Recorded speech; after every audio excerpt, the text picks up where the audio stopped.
Bismillahirrahmanirrahim. Assalamualaikum warahmatullahi wabarakatuh. Innal hamdalillah nahmaduhu wa nasta'inuhu wa nastaghfiruh wa na'udzu billahi min shururi anfusina wa min sayyiati a'malina. Man yahdihillahu fala mudilla lahu wa man yudlil fala hadiya lahu. Wa asyhadu an la ilaha illallah wahdahu la syarika lahu wa asyhadu anna Muhammadan abduhu wa rasuluh.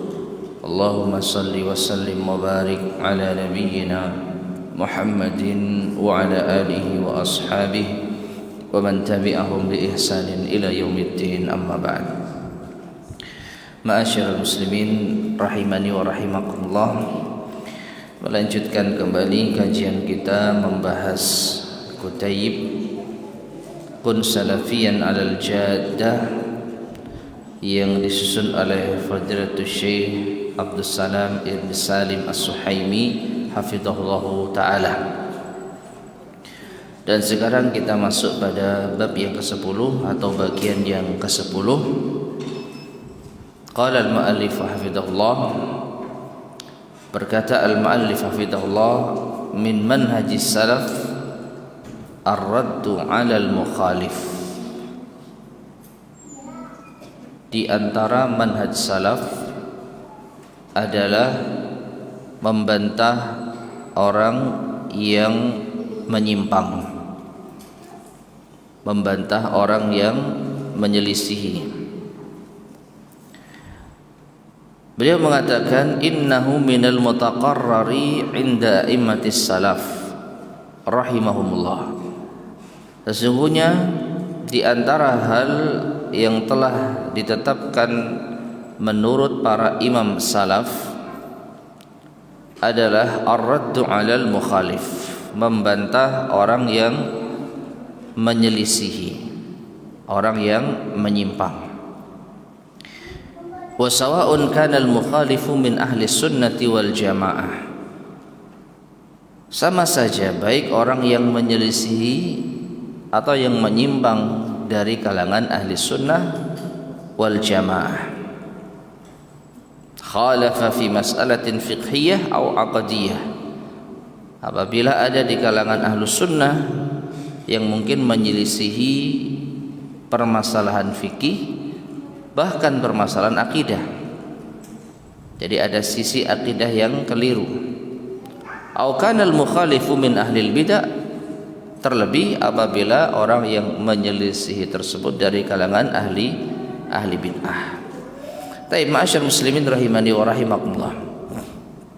Sebelum kita lanjutkan pembahasan kita tentang membantah ahli bid'ah, membantah orang yang menyimpang dalam masalah akidah, di sini ada catatan kaki yang penting untuk kita ketahui terkait dengan ucapan al-muallif, membantah orang yang menyelisihi sampai pun dia dari kalangan ahlus sunnah. Disebutkan di dalam catatan kaki, lakin in kana al-muntaqadu min ahli sunnati wal jamaah. Kalau orang yang dibantah itu dari kalangan ahlus sunnah wal jamaah, wa akhta'uhu fil umuri allati la tukhillu bil aqidah, dan kesalahannya tidak dalam perkara-perkara yang tidak sampai menggugurkan akidah, fahada tuzkaru mizatuhu wa hasanatuhu. Maka di sini layak untuk disebutkan kebaikannya, disebutkan keistimewaannya. Wa tu'mazu zallatuhu fi nusratihi lisunnah, dan ditutup ketergelincirannya karena bagaimanapun juga dia menolong sunnah, dia membela sunnah. Jadi kalau ada ahlus sunnah yang menyelisihi kebenaran, tapi bukan dalam masalah akidah, dalam masalah fikih misalkan, dia mengikuti pendapat yang ganjil karena mungkin belum mendapatkan keterangan yang benar, atau dia berfatwa dengan fatwa yang menyelisihi kebenaran, maka dibantah, tetap dibantah, karena tidak boleh didiamkan suatu kesalahan sekalipun dari kalangan ahlus sunnah wal jamaah. Justru ini menunjukkan bahwa kita senantiasa berusaha menegakkan kebenaran terhadap siapapun. Ya. Jadi kalau Ahlus Sunnah ada yang keliru, kita bantah, kita berikan kritikan, namun tetap menjaga nama baiknya. Tetap kita sebutkan kebaikannya.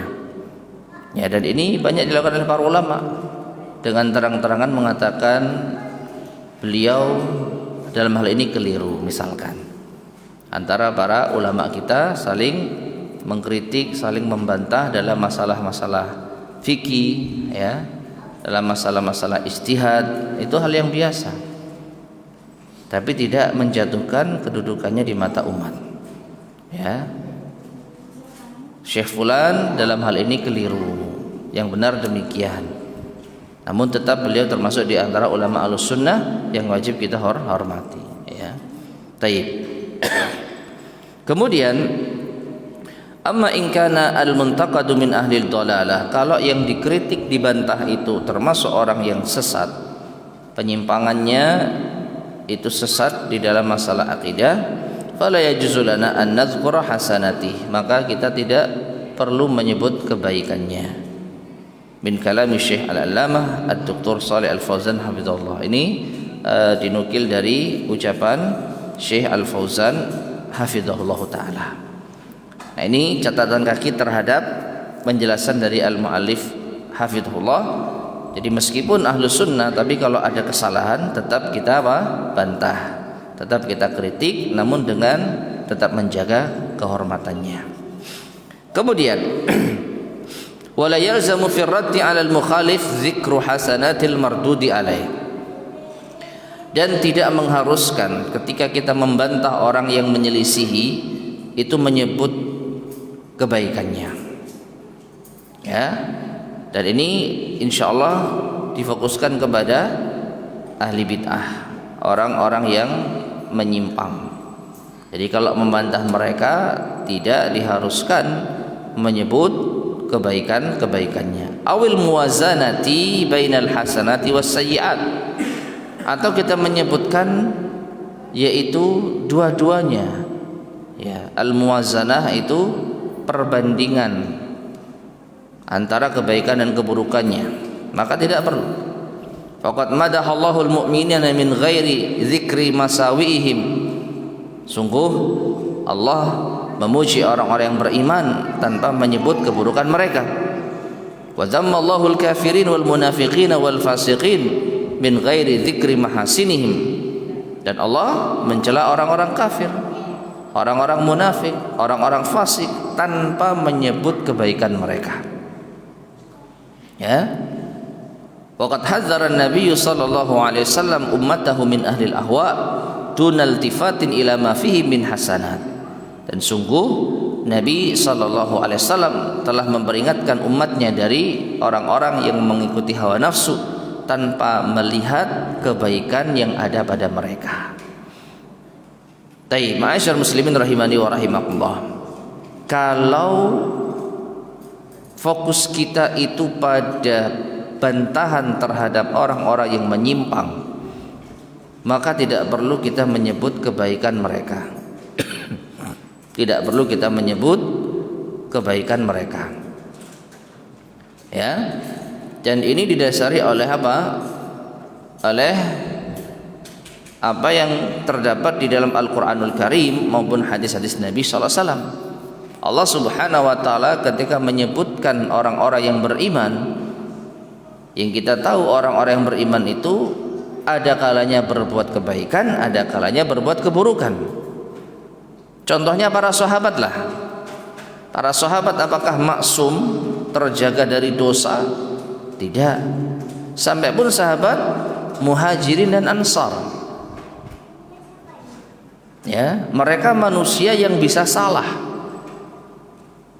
Tapi Allah Subhanahu wa taala tidak menyingkap kesalahan mereka tatkala menyebutkan tentang pujian terhadap mereka.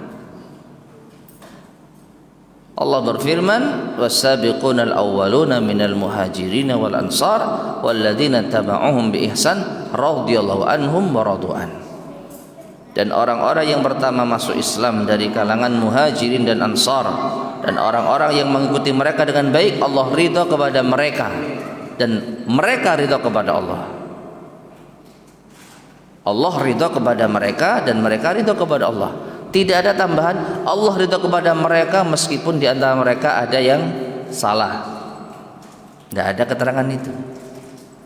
Karena konteksnya adalah penyebutan kebaikan mereka agar kita termasuk orang-orang yang mengikuti jejak langkah mereka. Demikian pula tatkala Allah mencela orang-orang munafik, Allah tidak sebutkan kebaikan mereka. Innal munafiqina fid darkil asfali minan nar. Sesungguhnya orang-orang munafik mereka berada di neraka yang paling dasar. Meskipun mereka kadang punya kebaikan, nggak ada tambahan itu. Karena konteksnya sedang mencela keburukan mereka, maka tidak perlu menyebut apa? Kebaikan mereka. Nah, ini kaidah. Ya. Jadi tidak perlu dibandingkan kebaikannya dan keburukannya. Karena kita sedang dalam rangka membantah mereka, menyebutkan yaitu kesalahan dan penyimpangan mereka.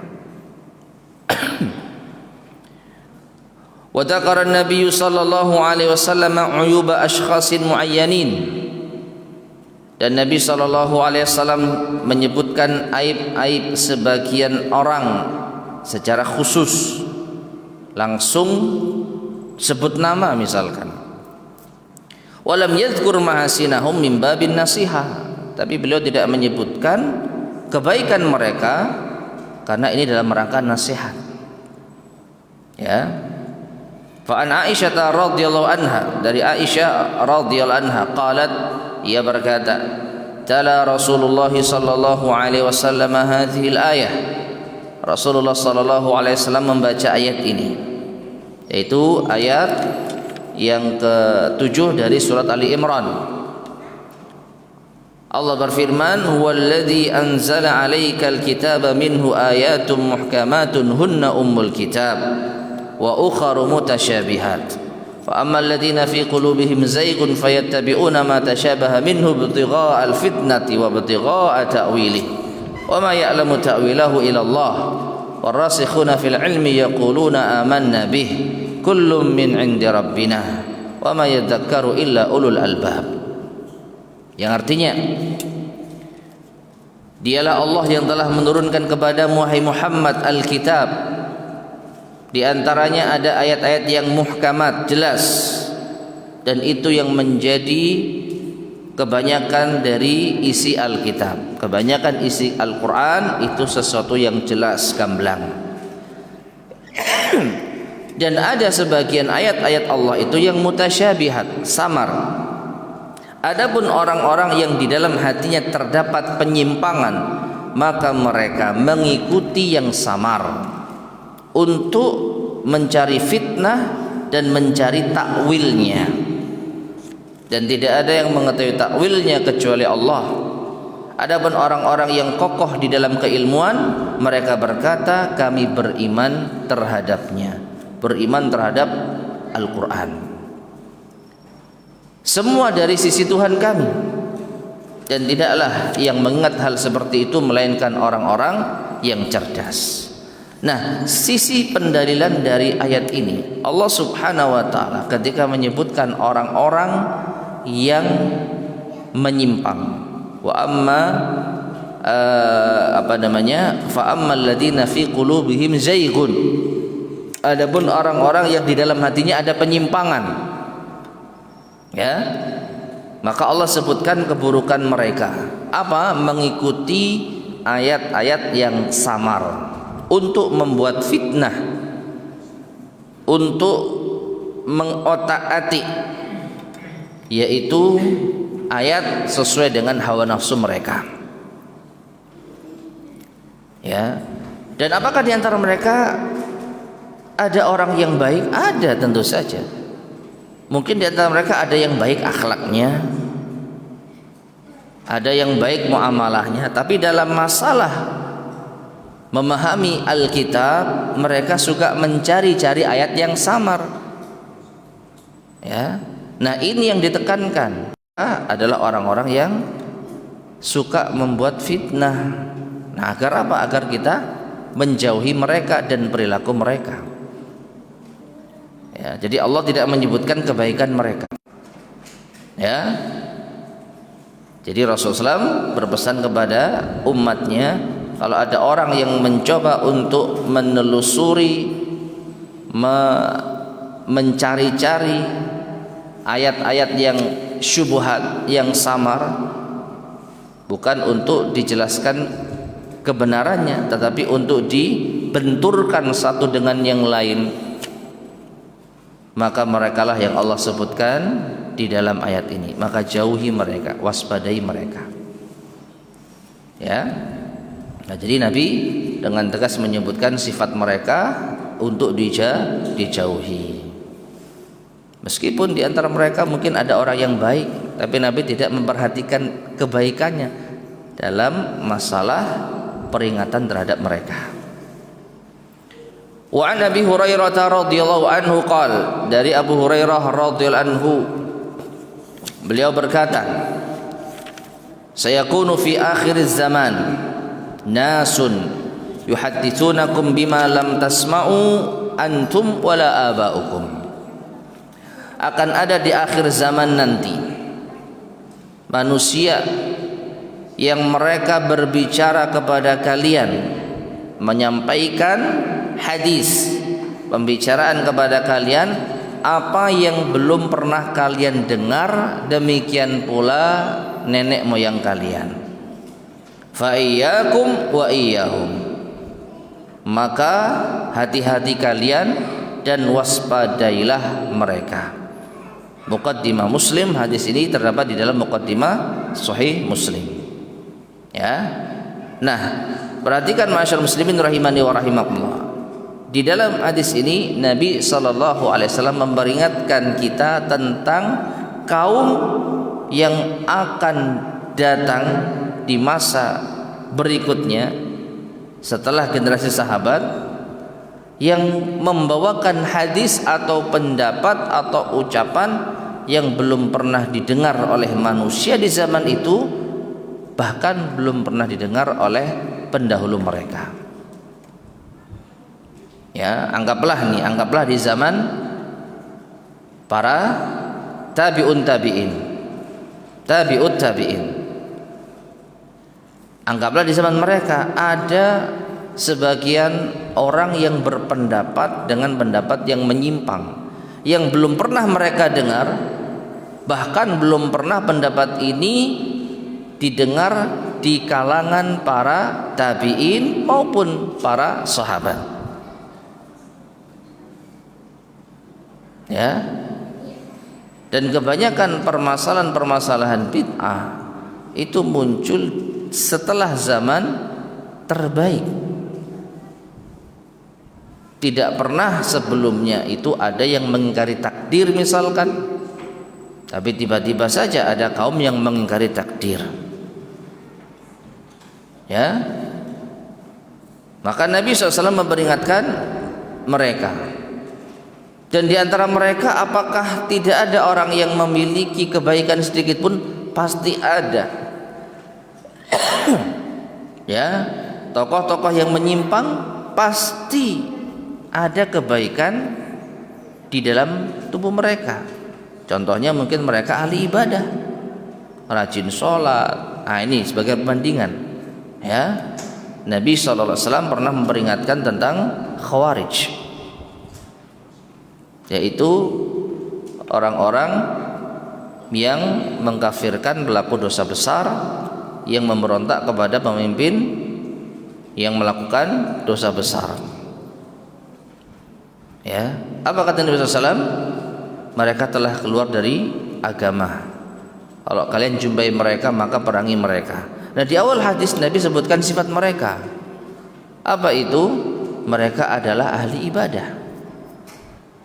Bahkan ibadah kalian sahabat kalah dengan mereka. Nah, ini kebaikan. Tetapi yang menjadi tolak ukur di sini adalah penyimpangan mereka. Yang menjadi poin utama pembahasan di sini adalah penyimpangan mereka untuk kita hindari. Jadi meskipun mereka punya kebaikan, itu nggak perlu untuk disebutkan, tidak perlu untuk diangkat lalu ditimbang, dibandingkan ketika kita dalam rangka membantah dan memperingatkan. Ya. Wa ma'lumun, dan telah diketahui anna ahlal bid'ah, bahwasanya ahli bid'ah la yakhluna min mahasin, tidak sepenuhnya mereka itu menyimpang dalam artian enggak punya. Falam yaltafit Rasulullah sallallahu alaihi wasallam ilaiha, tetapi Rasulullah SAW tidak menoleh kepada kebaikannya. Walam yadhkurha, tidak menyebutkannya. Walam yakul istafidu min mahasinihim, dan tidak mengatakan kalian boleh ambil kebaikan mereka. Ya, yang mungkin sering kita dengar, ambil baiknya, buang buruknya. Statement ini kalau dalam rangka menjelaskan kesesatan dan penyimpangan tidak tepat. Sekali lagi, statement ini kalau kita ucapkan dalam rangka menjelaskan penyimpangan, dalam rangka bantahan, maka tidak tepat. Karena yang kita fokuskan adalah membantah penyimpangannya, meluruskan kesalahannya, memperingatkan umat darinya. Itu fokus kita. Maka tidak perlu kita sebutkan kebaikannya, tidak perlu kita katakan ambil baiknya, buang buruknya. Ya. Qala al-Baghawi, Imam al-Baghawi pernah berkata fi syarhi hadainil hadisain, di dalam menjelaskan dua hadis ini, qad akhbara an-nabiy sallallahu alaihi wasallam an iftiraqi hadhihi al-ummah, sungguh Nabi sallallahu alaihi wasallam telah mengabarkan tentang perpecahan umat ini, wa zuhuri ahli al-ahwa'i wal bida'i fihim, dan munculnya orang-orang yang mengikuti hawa nafsu dan kebid'ahan di antara mereka. Wa hakama bin najat liman ittaba'a sunnatahu wa sunnata ashabih, dan beliau menghukumi yang selamat adalah yang mengikuti sunnah beliau dan sunnah para sahabatnya. Hadis iftiraqul ummah yang sering kita bacakan. Ya, yang selamat adalah siapa yang mengikuti sunnah beliau dan sunnahnya para sahabat. Fa'alal mar'il muslim, maka bagi seorang muslim, idza ra'a rajulan, kalau melihat seseorang yata'ata syai'an minal ahwa'i wal bidai mu'taqidan, yang dia mengikuti sesuatu dari hawa nafsu atau kebid'ahan dan ia yakini, ya, jadi mengikuti hawa nafsu dan bid'ah yang ia yakini, au yatahawanu bi syai'in minas sunani an yahjurah, ya, au yatahawanu bi syai'in minas sunnah, atau ada orang yang meremehkan sunnah, menghina sunnah, maka wajib baginya an yahjurahu, untuk menjauhinya, ya, wa yatabarra'a minhu, berlepas diri darinya, wa yatrukahu hayyan wa mayyitan, dan meninggalkannya baik ketika ia masih hidup ataupun sudah meninggal dunia. Bahkan sampai pada taraf fala yusallimu alaihi idza laqiyah, tidak perlu mengucapkan salam kepadanya kalau bertemu. Wala yujibuhu idza ibtada, dan tidak perlu menjawab salamnya ketika disalami. Ya, ila an yatruka bid'atahu wa yuraji'u aw yuraji'a al-haq, sampai dia meninggalkan kebid'ahannya dan rujuk pada kebenaran. Taib ma'asyar muslimin rahimani wa rahimakumullah, ini diantara yaitu ucapan para ulama yang tegas terhadap ahli bid'ah, sampai pada taraf wajib untuk menghajarnya. Menghajar itu memboikotnya, ya, tidak bertegur sapa kepadanya, tidak mengucapkan salam kepadanya, dan tidak menjawab salamnya, dan berusaha untuk menjauhkan manusia darinya. Ini termasuk di antara prinsip Ahlus Sunnah wal Jamaah secara umum. tetapi ada aturan mainnya. Sekali lagi, ucapan para imam kita terhadap ahli bid'ah yang cenderung keras, tegas, itu memang benar-benar mereka lakukan agar umat selamat dari penyimpangan mereka. Namun dalam kondisi tertentu, pertimbangan maslahat dan madarat perlu untuk diperhatikan. Oleh karena itu, di antara para ulama yang menjelaskan tentang penerapan hal ini, ya, di antaranya Syekh Abdul Aziz bin Abdullah bin Bas rahimahullah. Beliau secara garis besar memberikan rambu-rambu bolehnya kita menghajar, memboikot orang-orang yang menyimpang apabila pemboikotan terhadap mereka itu tidak mendatangkan mafsadah yang lebih besar. Ya.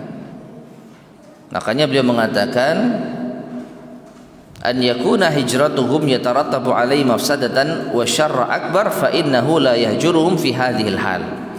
Kalau menghajar mereka, memboikot mereka bisa berdampak kerusakan dan mafsadah yang lebih besar, maka tidak perlu menghajar mereka dalam kondisi ini. Idza kana hadzal mubtadi'u idza hujira zada syarruhu 'ala nas. Kalau ahli bid'ah itu dihajar, diboikot, ya, maka apabila hal itu dilakukan, keburukannya semakin bertambah pada manusia. Wantalaqa fid da'wati ilal bid'ah, dan dia justru semakin semangat untuk menyebarkan bid'ahnya. Wazadat bid'ahuhu wa syururuhu, semakin bertambah keburukan dan kebid'ahannya. Nah ini jadi kita harus bisa mengukur kapasitas diri. Dari segi keilmuan juga kita harus sadar, benarkah kita orang yang pantas untuk melakukan hal itu, apalagi di hadapan khalayak, apalagi ya di media sosial misalkan. Siapa kita dibandingkan tokoh ini misalnya, lalu kita sebut namanya, lalu kita apa, mengeluarkan statement jauhi fulan, dia adalah orang yang menyimpang, ya, dia adalah ahli bid'ah, dia adalah tokoh yang sesat dan menyesatkan, sebut nama padahal dia tokoh yang dikenal masyarakat. Ya, apakah penerapan apa yang disampaikan oleh Imam Al-Baghawi itu mutlak seperti itu? Pokoknya kita wajib menjauhinya, kalau ketemu nggak salaman, kalau dia nyalami kita nggak membales, dan kita memperingatkan umat darinya, maka wallahu a'lam bishawab, itu melihat kepada kemaslahatan dan madarat atau kemafsadatan yang ada. Nah, yang lebih jelasnya lagi, sebenarnya kalau kondisi ahlus sunnah itu kuat, maka ini yang dilakukan sahih. Jadi ulama ahlus sunnah didengar ucapannya, lalu ada orang yang menyimpang, lalu dibantah, diboikot, baru ini penerapan yang benar. Tapi kalau kita sedikit, kita lemah, lalu kita membantah, kita memperingatkan umat dari tokoh yang memiliki banyak pengikut, apakah justru mendatangkan kemaslahatan atau malah mendatangkan mafsadah? Ya, untuk hitung-hitungan sederhana jelas ini enggak maslahat. Masih bisa kita menyuarakan kebenaran kok. Apa, sampaikan hadis, sampaikan ucapan ulama tanpa menyebut nama. Ya. Kalau dia merasa gimana loh? Ya itu tujuannya biar dia merasa. Tapi kan kita enggak nyebut nama. Aman. Nah, yang dimaksud menghajar ahli bid'ah itu jelas-jelas menampakkan kebencian. Walaupun perlu menyebut namanya, maka wallahu alam ini dalam kondisi ahlus sunnah kuat, dominan, dan ada maslahat. Ini yang paling penting. Dan siapa yang bisa mengukur maslahat atau mafsadat? Ya para ulama. Ya, jadi dalam hal ini kita sebagai para penuntut ilmu, orang-orang awam ya hendaknya cukup mendengar, mengamati. Kalau ada orang yang menyimpang dan kita tahu penyimpangannya, sudah jangan diikuti tanpa perlu kita koar-koar. Ya. Karena kondisi kita lemah, kondisi kita sedikit. Nah, wa nahyu anil hijran fauqa thalathin fima yaqa'u baina ar-rajulaini min at-taqsir fi huquq as-suhbati wal ishrah tuna ma kana fi haqqin min ad-din. Kalau ada yang mengatakan, loh bukannya kita ini enggak boleh memboikot saudara kita lebih dari 3 hari. Kan sama ini. Kita tidak boleh mendiamkan saudara kita lebih dari 3 hari. Yang terbaik adalah yang terlebih dahulu menyapa, mengucapkan salam. Maka beliau mengatakan larangan untuk memboikot saudara lebih dari 3 hari itu pada permasalahan antara 2 orang yang terjadi kesalahan di dalam menunaikan hak teman atau persaudaraan, bukan yang berkaitan dengan hak agama. Jadi kalau masalah personal lalu ada orang musuhan, baru berlaku larangan tidak bertegur sapa lebih dari berapa hari? 3 hari. Dalam masalah apa? Pribadi. Ada salah paham atau bahkan ada yang memang benar-benar saling musuhan, saling mengejek, ya, saling tidak bertegur sapa, maka ini maksimal 3 hari. Kalau sampai lebih dari 3 hari, maka dua-duanya berdosa. Ya, yang terbaik yang lebih dulu menyapa dan mengucapkan salam. Ini dalam masalah pribadi, kepentingan pribadi, ego pribadi, urusan pribadi. Ya, tapi dalam urusan agama, dalam masalah akidah, larangan ini tidak berlaku. Larangan ini tidak berlaku. Ya, bahkan Nabi SAW pernah menghajar sahabatnya selama 50 hari, bahkan 40 atau 50 hari, yang jelas sebulan lebih. Satu kota dapat instruksi tidak boleh bertegur sapa dengan fulan. 3 orang yang tidak ikut perang Tabuk. 3 orang yang tidak ikut perang Tabuk tanpa alasan syar'i. Maka ketiganya mendapatkan hukuman pemboikotan. Ya, 40 hari pertama mereka masih bisa komunikasi dengan istrinya. 10 hari terakhir tidak boleh komunikasi dengan siapapun termasuk istrinya. Sampai-sampai mereka merasakan tanah yang mereka pijak ini, bumi yang mereka pijak ini bukan bumi yang biasa, ya, langkahkan kakinya sampai dada mereka sempit. Nah, ini apa? Hukuman hajar karena masalah agama. Karena Allah menghukumnya dalam masalah agama. Ya, mereka tidak ikut perang Tabuk tanpa alasan yang dibenarkan. Nah, adapun masalah pribadi, maka berlaku larangan tidak boleh tidak bertegur sapa lebih dari 3 hari. Nah, dan ini adalah peringatan terkait atau terhadap ahli ahwa, orang-orang yang mengikuti hawa nafsu dan ahli bid'ah. Wa amma bin nisbati li dzikri Nabi sallallahu alaihi wasallam uyuba ashkhasin muayyanin biduni dzikri mahasinihim, adapun terkait dengan tertentu tanpa menyebutkan kebaikan mereka. Di antaranya fa an Aisyah radhiyallahu anha, dari Aisyah radhiyallahu anha, anna rajulan ista'dana 'ala Nabi sallallahu alaihi wasallam, bahwasanya Nabi ada seseorang meminta izin kepada Nabi sallallahu alaihi wasallam. Falamma ra'ahu qala, maka ketika Nabi melihatnya, beliau mengatakan bi'sa akhul ashirah wa bi'sa ibnul ashirah. Orang ini adalah seburuk-buruk saudara di dalam keluarga atau kaum, dan orang-orang ini adalah seburuk-buruk anak di dalam suatu keluarga. Tapi perhatikan, ya.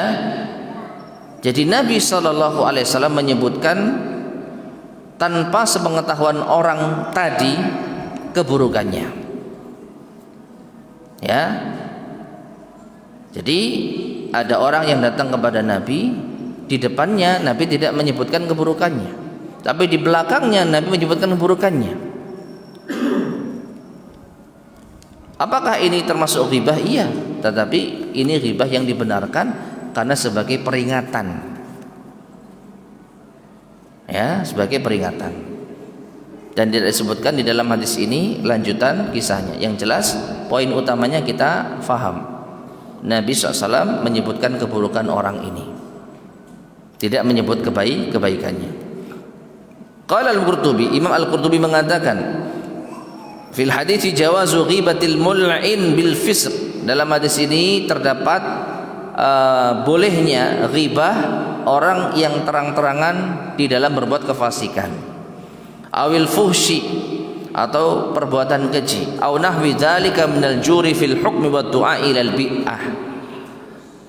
Bolehnya menghibah, ya, menyebutkan keburukan orang yang terang-terangan di dalam perbuatan yang keji, di dalam kezaliman, di dalam berhukum, dan di dalam seruannya terhadap bid'ah.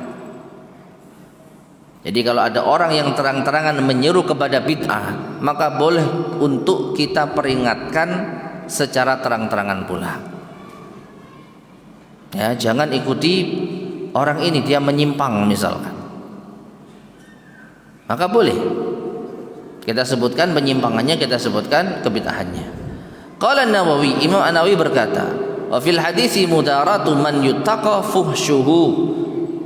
Di dalam hadis ini terdapat pelajaran untuk menjauhi keburukan dari orang yang berbuat fahisyah, berbuat keji. Ya. Jadi menjauhi orang yang berbuat keji. Wa jawazu ghibatil fasiq al-mu'lin fisquhu.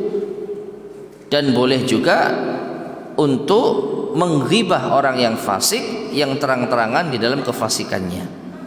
Wa man yahtajun nasu ila tahdhiri min, dan apa yang dibutuhkan manusia untuk mewaspadainya. Ya. Jadi ketika ada orang yang terang-terangan berbuat maksiat, maka boleh kita peringatkan manusia darinya, meskipun mungkin dia punya kebaikan. Jangan berteman dengan fulan. Kenapa? Dia itu peminum. Ya, dia itu penjudi, dan itu terang-terangan dia lakukan di hadapan manusia, bukan sembunyi-sembunyi. Terang-terangan ngajak orang minum, terang-terangan ngajak orang judi, lalu kita peringatkan, jangan dekat dengan fulan, dia ngajak orang berbuat maksiat. Meskipun mungkin dia memiliki kebaikan, suka membantu misalnya. Ya, ringan tangan misalnya. Maka dalam posisi memperingatkan umat dari kesalahannya, kita tidak perlu menyebut kebaikannya. Hadis yang kedua, wa an Aisyah radhiyallahu anha, dan dari Aisyah radhiyallahu anha, anna Hinda binta Utbah, bahwasanya Hindun binti Utbah, suaminya Abu Sufyan, pernah berkata, ya Rasulullah, inna Abu Sufyan rajulun syahihun wa laysa yu'tini ma yakfini wa waladi illa ma akhadtu minhu. Wahai Rasulullah, suamiku Abu Sufyan, jelas menyebut nama. Suamiku Abu Sufyan orang yang pelit. Dia tidak memberikan, yaitu apa yang bisa mencukupiku, tidak memberi nafkah untukku dan untuk anakku, kecuali kalau saya mengambilnya secara diam-diam. Wa huwa la ya'lam, dan dia enggak tahu. Qala, kata Nabi SAW, khudhi ma yakfiki wa waladaki bil ma'ruf. Ambil hakmu dan anakmu dengan cara yang baik. Ya. Ma'asyiral muslimin rahimani wa rahimakumullah. Perhatikan.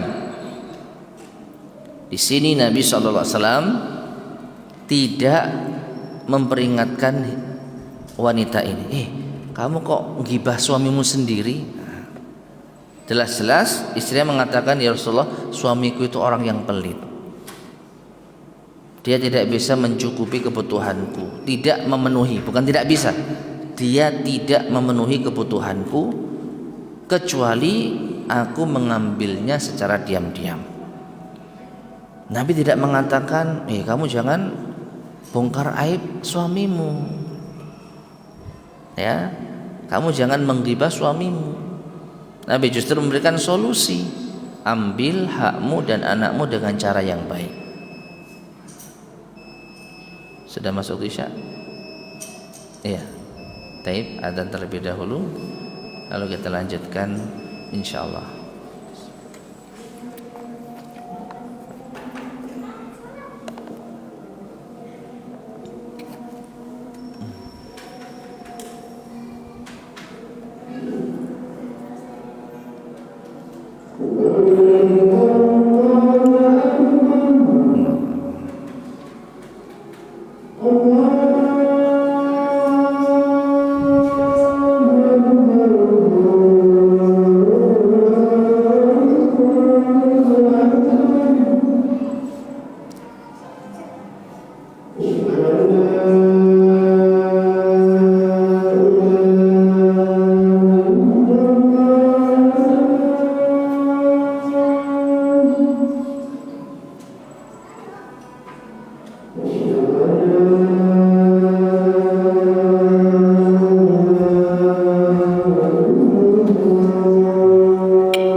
Bismillahirrahmanirrahim.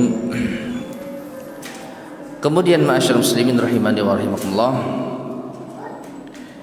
Qala al-Hafidz Ibnu Hajar, Imam Al-Hafidz Ibnu Hajar mengatakan, wastudilla bihadzal hadits ala jawazi dzikril insan bima la yujibuhu.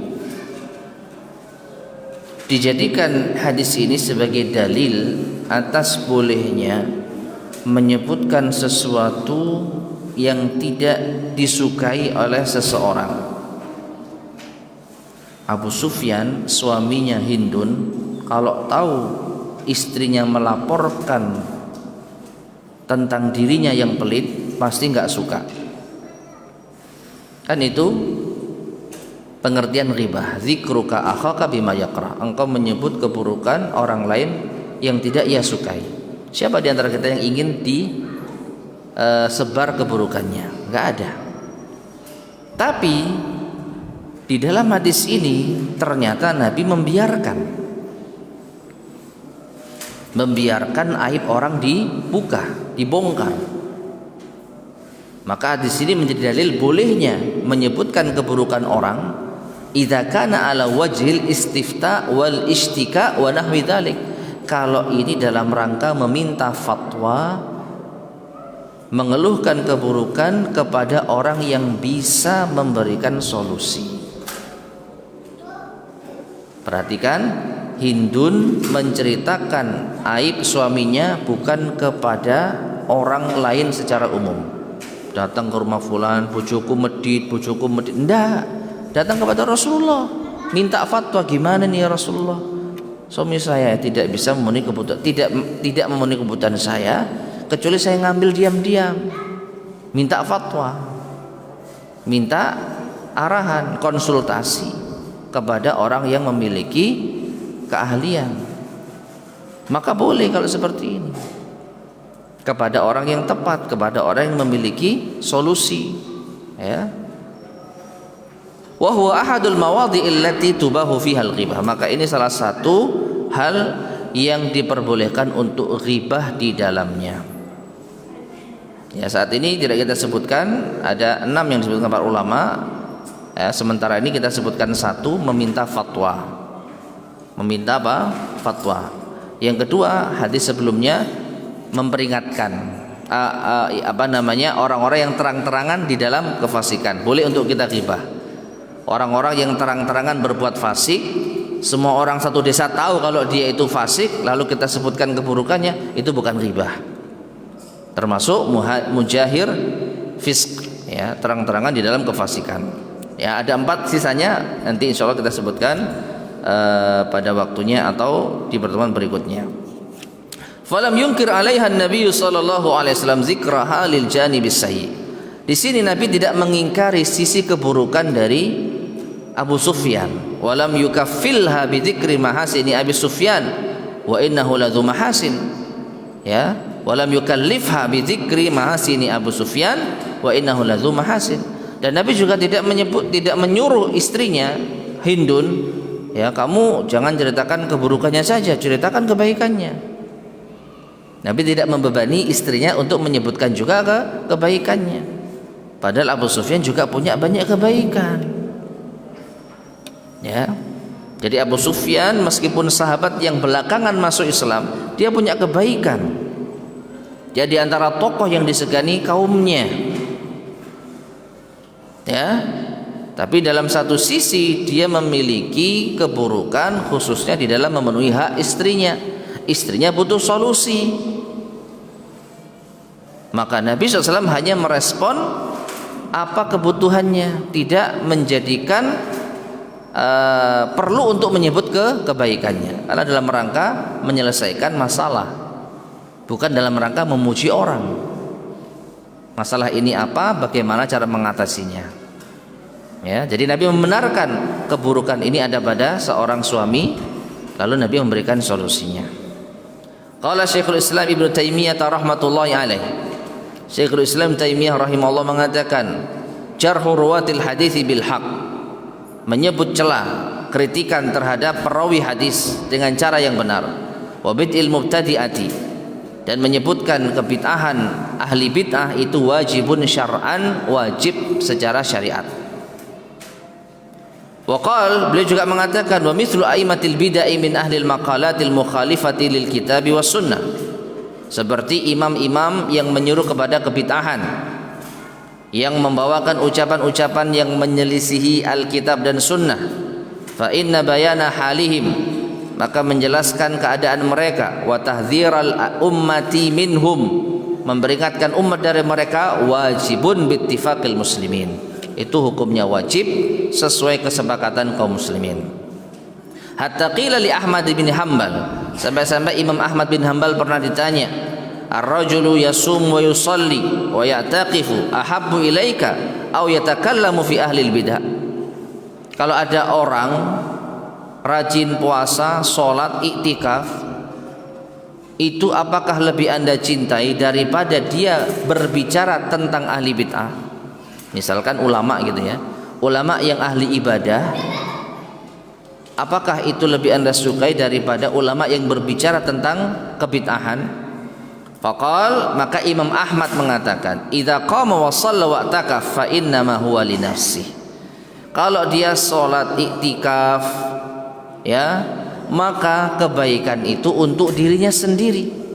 Wa idza takallama fi ahli bidah, tapi kalau dia bicara tentang ahli bid'ah, fa inna ma huwa lil muslimin, maka ini kepentingan umum untuk kaum muslimin. Hada afdal, ini yang lebih utama. Ya, dan ini sekali lagi tujuan yang sangat mulia dan butuh niat yang ikhlas, karena ada kalanya mungkin sebagian kita di dalam membantah orang yang menyimpang hanya sekedar cari sensasi karena ada dengki. Maka luruskannya. Dan para ulama kita ketika menyampaikan pentingnya memperingatkan umat dari ahli bid'ah, tidak lepas dari nasihat luruskan niat. Kalau niat kita ingin membela agama, kalau niat kita ingin agar umat selamat dari penyimpangan, silahkan. Tapi kalau sampai Anda membantah ahli bid'ah, ada niatan ingin tenar, ingin mencari